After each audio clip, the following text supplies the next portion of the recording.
Hello, my monstrosities. Hello once again. Today I bring to you a DbD dev update discussion video. The devs dropped this on us 40 minutes ago.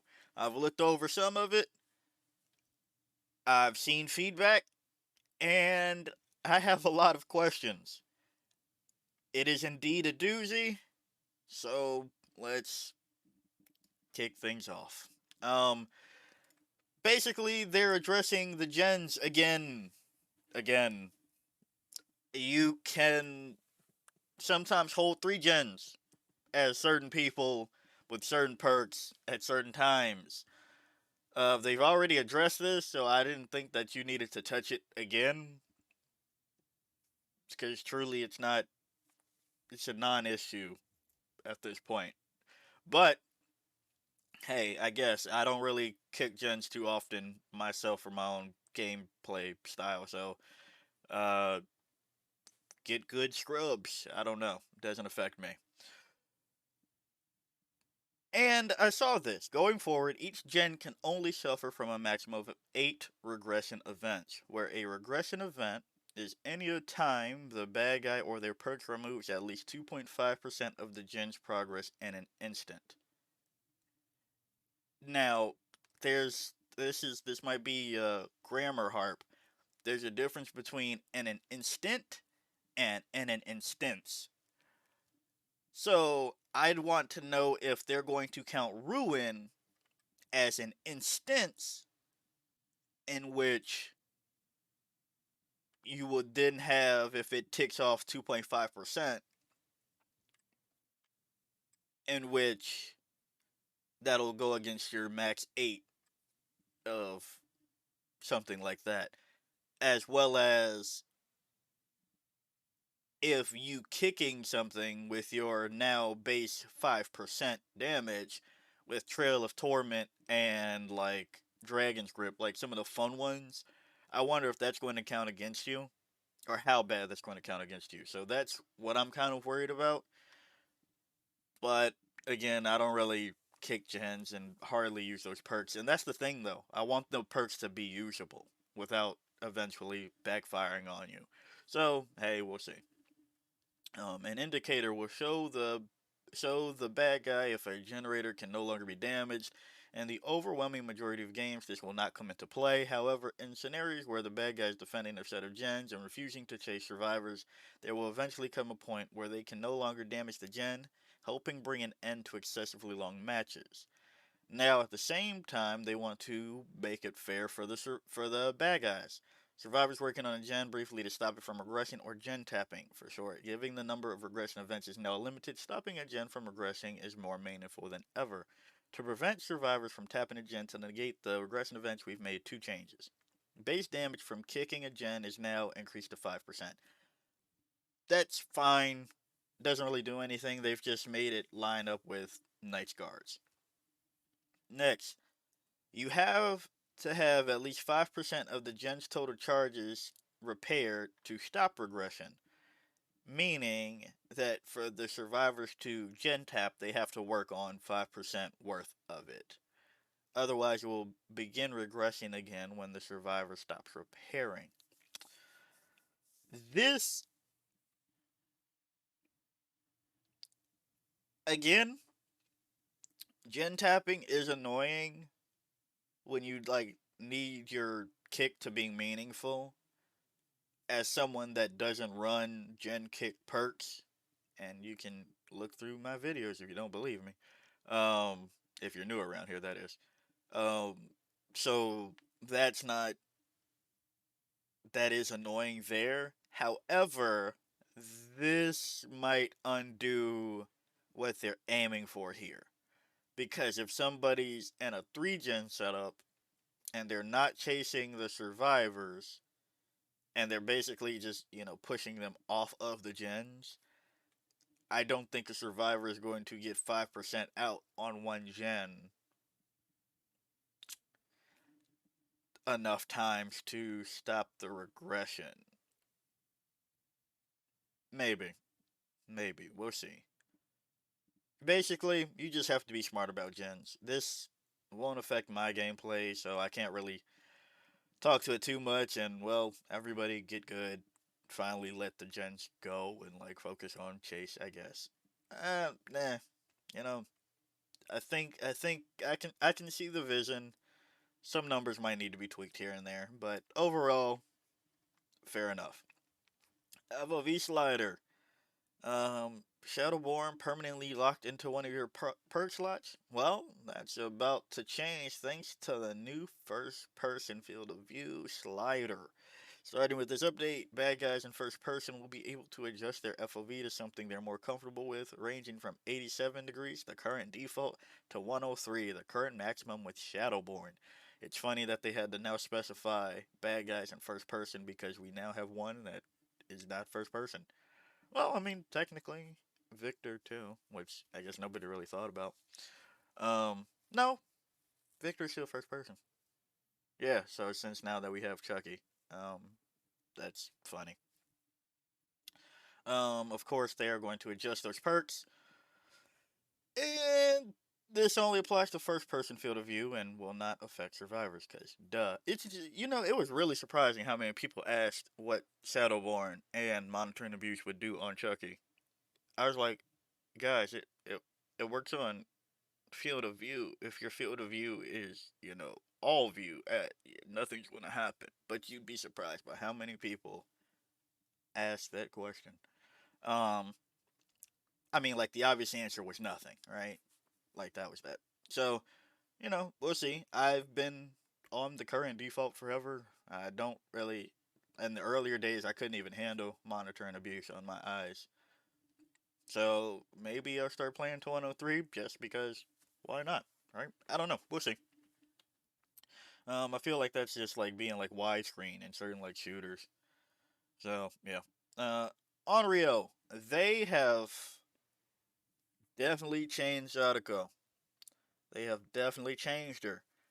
For the better, I don't know. For the worse, I don't know. If I'm being honest with you, I'm looking at this and I'm a little bit scared for survivors more than her current. But I'm also scared for the Sadako mains because I can see this going bad quickly once people figure out how her power works. Like I feel like you'll be subject to the singularity treatment. But let me explain, or let me go over what they've explained.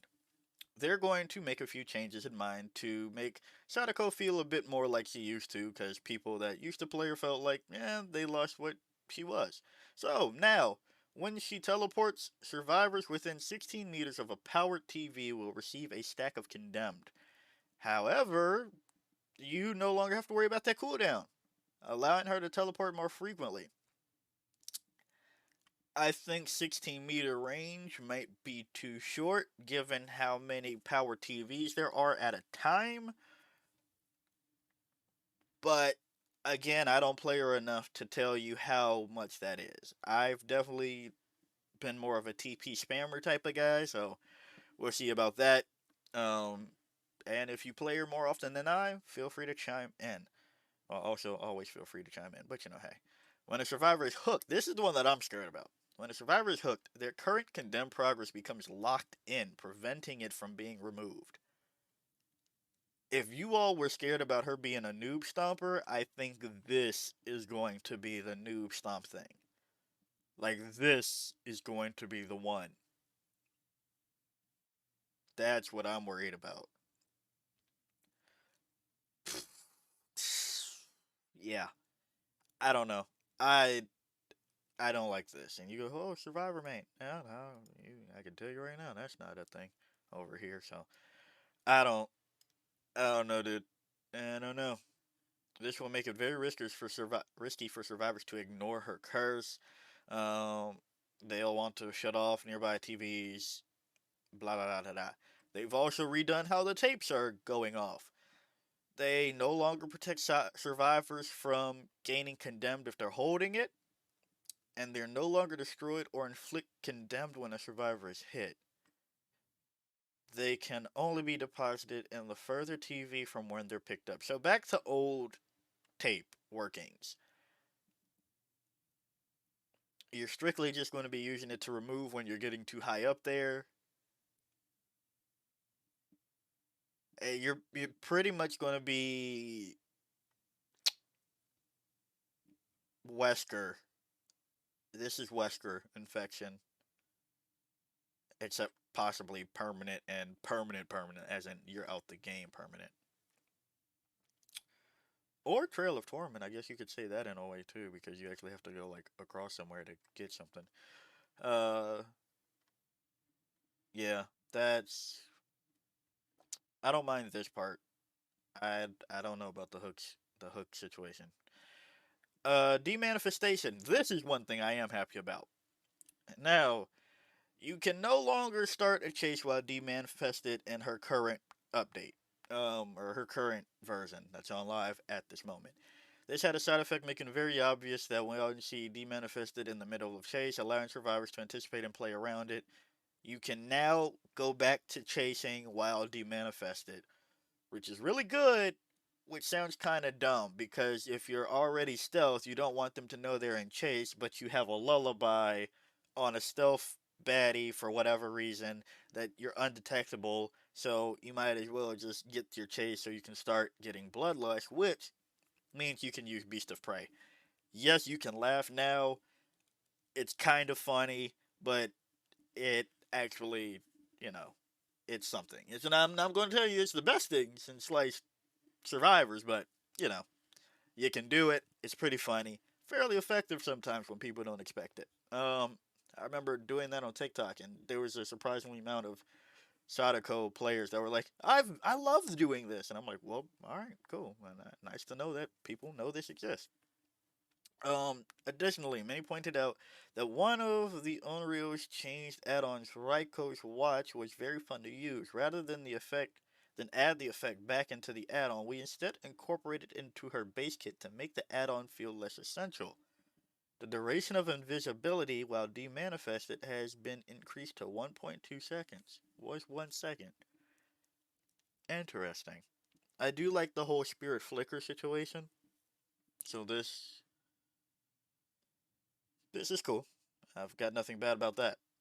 With all these changes in mind, they reviewed a bunch of the add-ons, and which either no longer have purpose or promoted, strongly disliked. So they're reviewing some. They've reviewed them. They said we reviewed. They didn't say we changed them, but we know what they mean. Next, Billy. Oh boy, oh Billy boy. They've made it so that overheat is no longer a thing. Overdrive is the new talk of the town. As Billy uses his chainsaw, it will generate heat just like before. However, when the heat meter is full, you will kick it into overdrive. And for the next 20 seconds, your charge speed is increased by 5%. Your chainsaw sprint movement is increased to 13 meters per second. And your chainsaw sprint cooldowns are reduced by 10%. I don't know how I feel about your behavior moving towards a bad guy ultimate kind of like we're getting more of these. It's following the flow of main event, the of course Oni's power, plague. I personally like ultimates. Like that's I do across games. That's the thing that it makes it fun for me, right? So that's also like I like Cenobite where there's a release, there's a grand thing to all the edging happening, right? So that's one thing that I do enjoy, but I don't want them to get used to putting that on everybody. Or maybe so. I guess maybe so. We'll have to see. But I don't.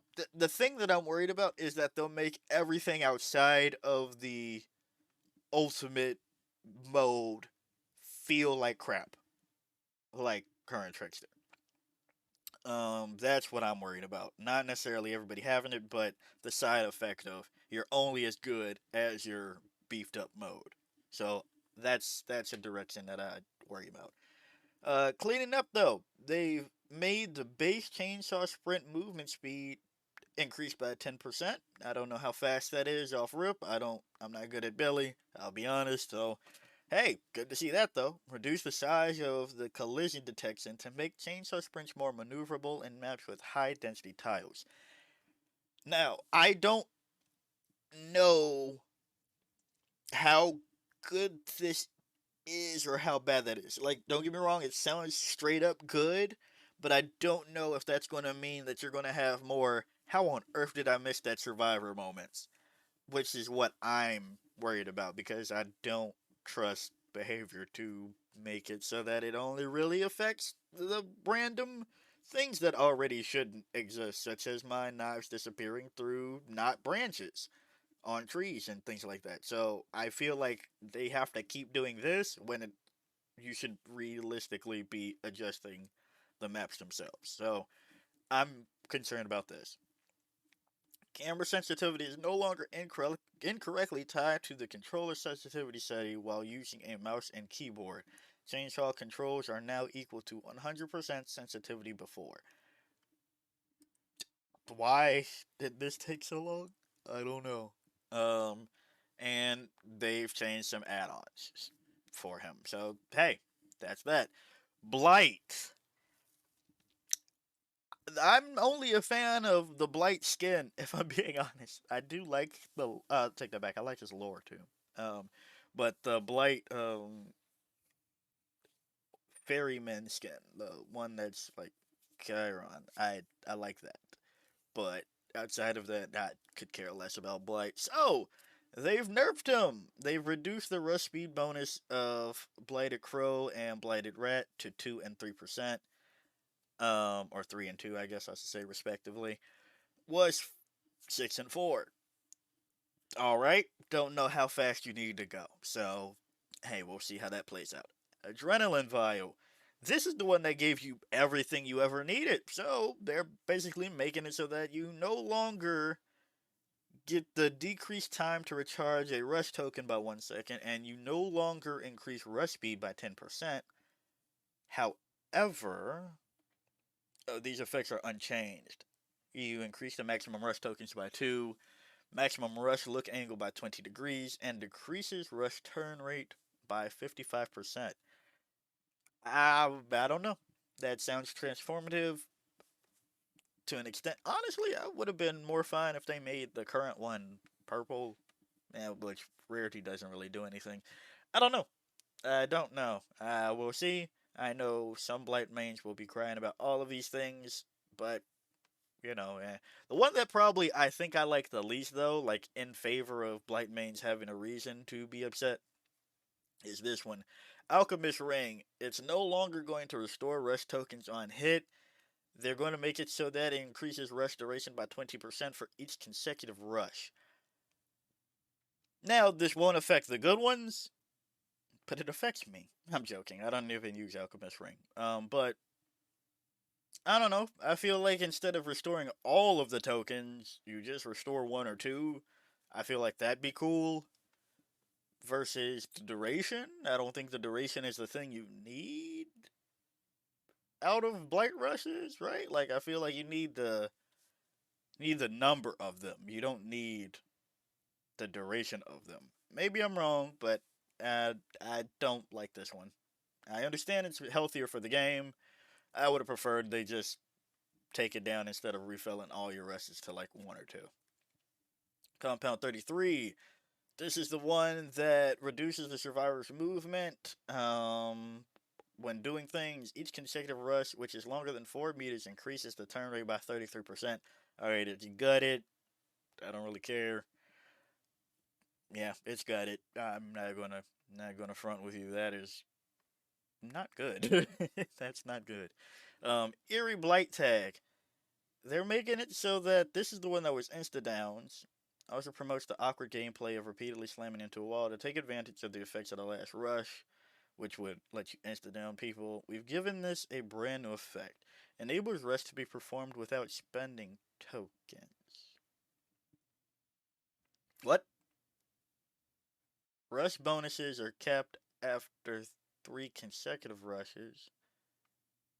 So I'm guessing like you can't get faster or I'm gonna be honest, I cannot remember for the life of me right now what all goes into rush. I kind of block blight and nurse out of my mind. Blighted corruption goes on cooldown for 20 seconds after a successful lethal rush attack.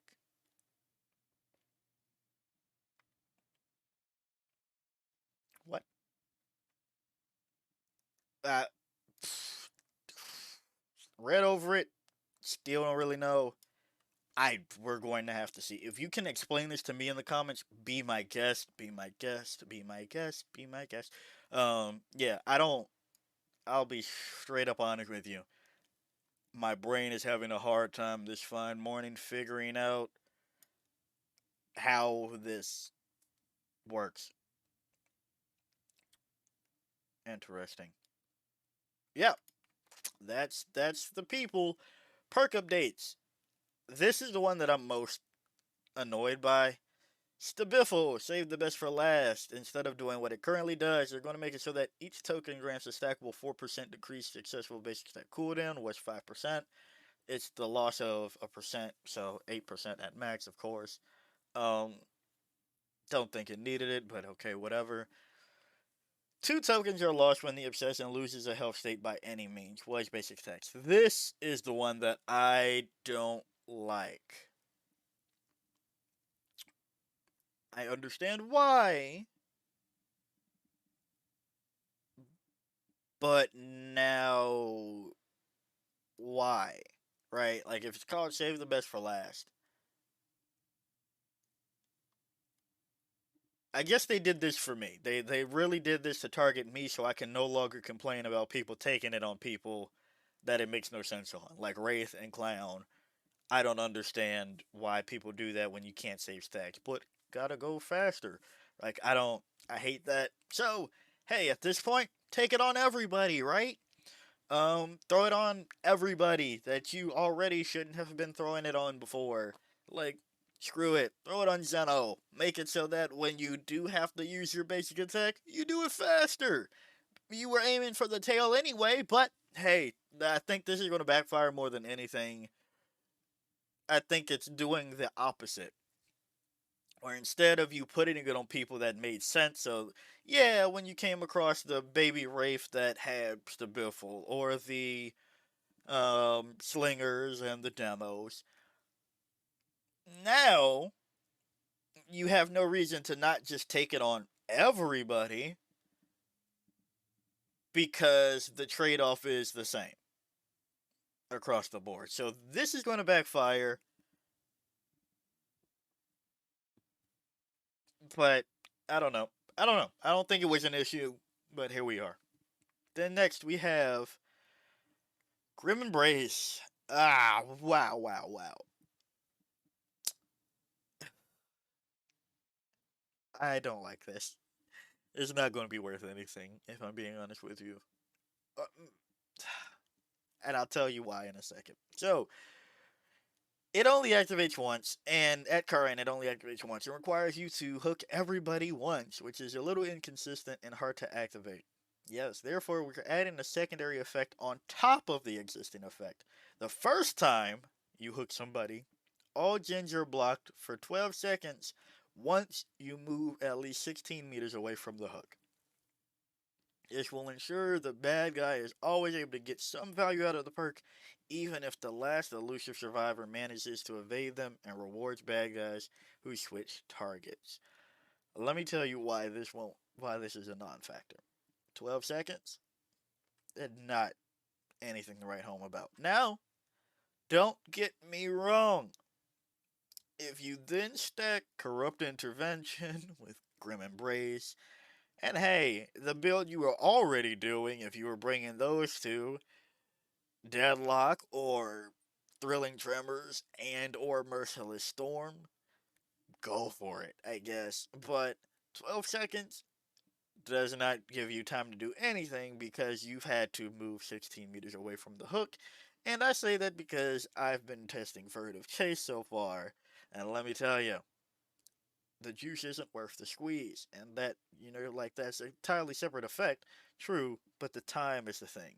You don't have time to make use of it. They're still going to be able to work on a gen for you until you are 16 meters away, which is kind of like the Monster Shrine backfire, where it's just like, yeah, thank you, but by the time you're gone a safe distance, somebody is unhooking immediately, so you got nothing out of it. Now, mind you, this gives you time to roam about the cabin for 12 seconds, which hopefully gets you into another chase, but somebody is slightly inconvenienced when compared to, I don't know, now you are now stopping your DMS that you might have brought with this. I don't know. I feel like why not just bring DMS? Like you're not bringing both of them together either because then it's just going to cannibalize one another. This could be better with just a simple numbers tweak. Make this 20 seconds, maybe even 25. Definitely not half a minute, right? Like I don't. Just we'll see, I guess, but I'm not hopeful on it. Quick Gambit.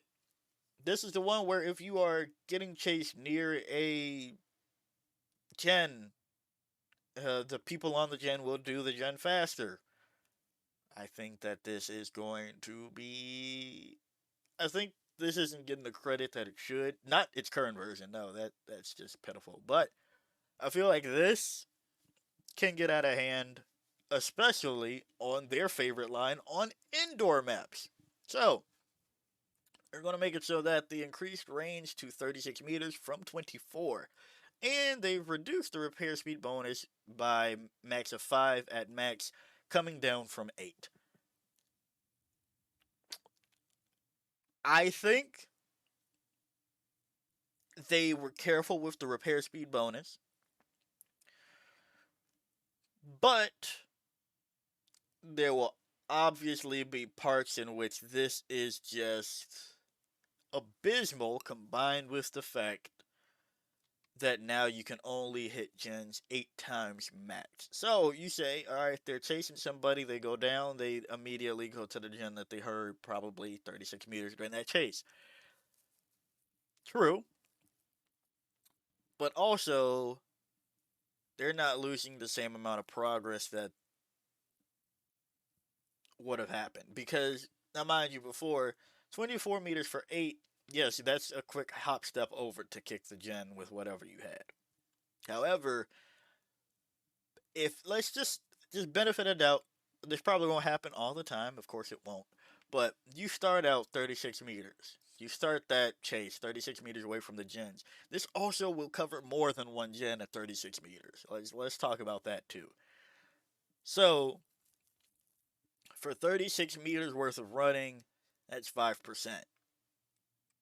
That can be tricky. That can be tricky.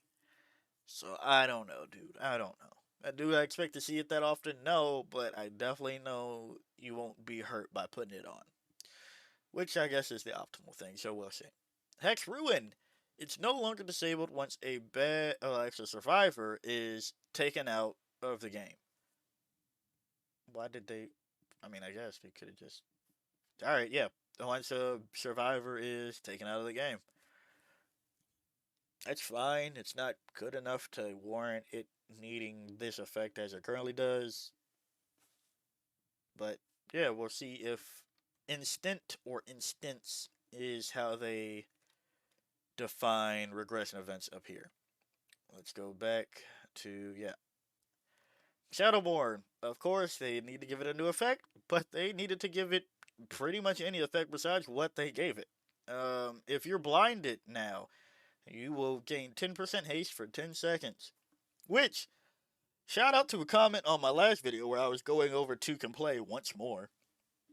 Why not just bring Lightborn? Like, at this point, like, a lot of things, it's just like, just give me Lightborn. I'd just rather not be blinded than have haste for 10 seconds or blind the survivor for a fraction of them. Like, I just get Lightborn at this point.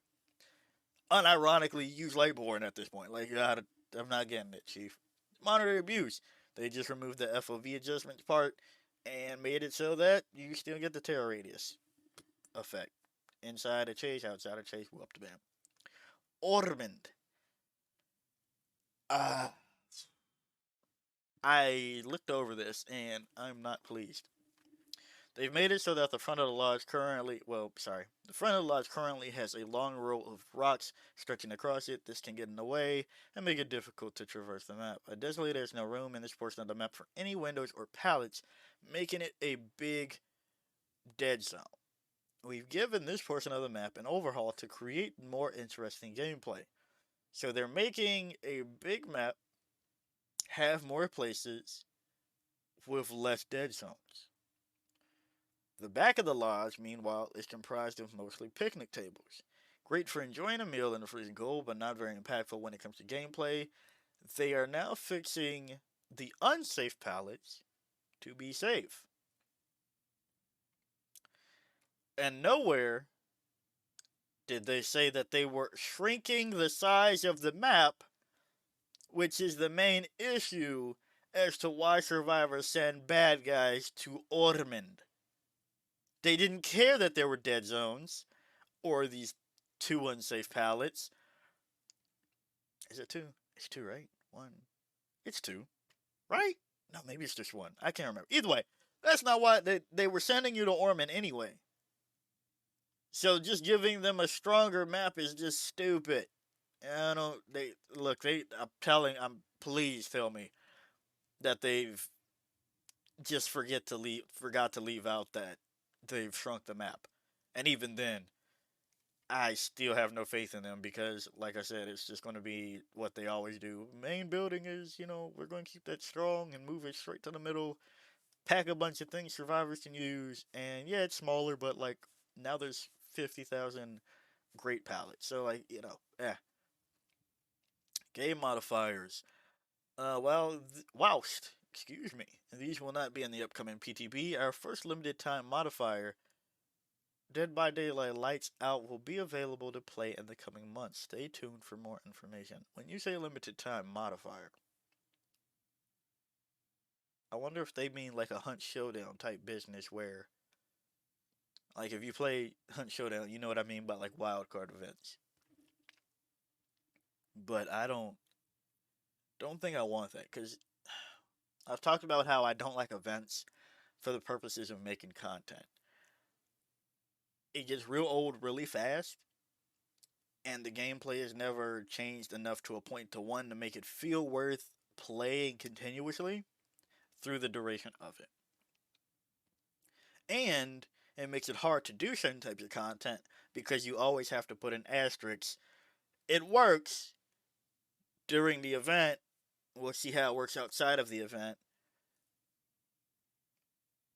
Because things as little as snow piles we see can create god loops for god pallets and loops or whatever by complete accident.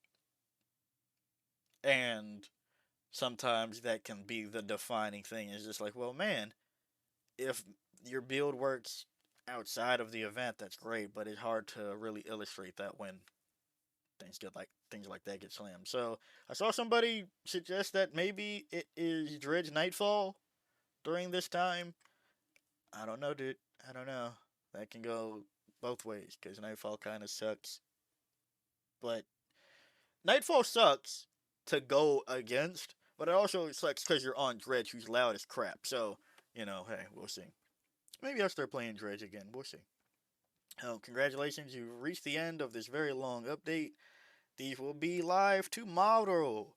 And as always, until next time, the DbD team. So, yeah, we'll say we found this helpful. Cool. 18 out of 18 people found this helpful. Heck yeah. That's everything. That's my thoughts. Tell me yours down below, and we shall see what goes on with DbD in the PTB.